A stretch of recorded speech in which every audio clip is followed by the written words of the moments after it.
Hey, what's up everybody? Kim Klasik here. So I just want to say, as you saw in the title, this video is kind of graphic. So if you do not like hearing gunshots, if you do not like to hear family and friends call out for their loved ones as a shooting's being taken place, do not watch the rest of this video. Of course, I want everyone to see the video, but if it's not for you, I understand and I don't want you to watch it.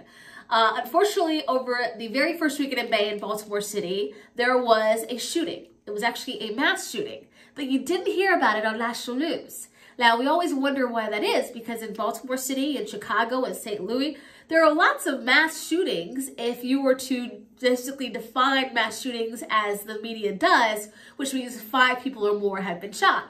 That actually happened over this weekend. So, unfortunately, there was a cookout in Carroll Park in Baltimore. Lots of people go to Carroll Park. They hold youth recreation sites at Carroll Park. They play sports there. It is a very nice park.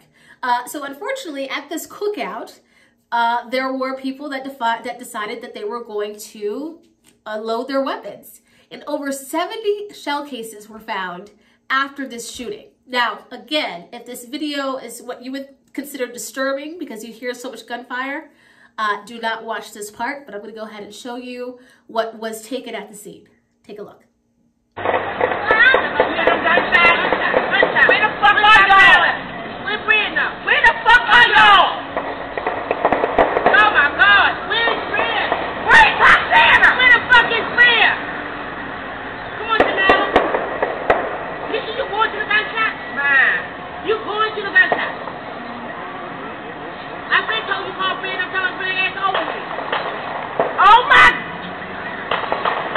I've been told you call Fred, I'm get that ass over here. Fred!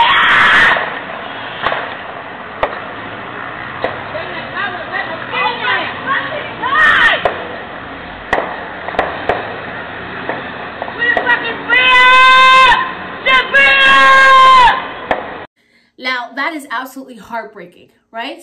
I do not know if the people calling out for that young woman ever found this young woman. I'm praying that they did. But this is the unfortunate truth and what's going on in Baltimore. Now, there's something that you probably noticed right off the bat, and that is that there are no police officers that showed up at the scene. Think about how long this video is. And I actually cut the video because I didn't want to show people's faces. There were people, you could see people after the fact, looking around, seeing who was shot, kind of screaming and crying, but I didn't want to show anybody's faces in the video. So this went on for quite some time before the cops actually arrived. And so when EMS actually requested from 911 to get some medics on the scene, the 911 dispatcher said, "We'll let you know when we can find someone to send your way." They were low on medics, low on police officers.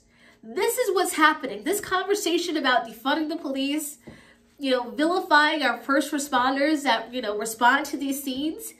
This is what happens. You don't want people to show up and rescue the individuals in danger?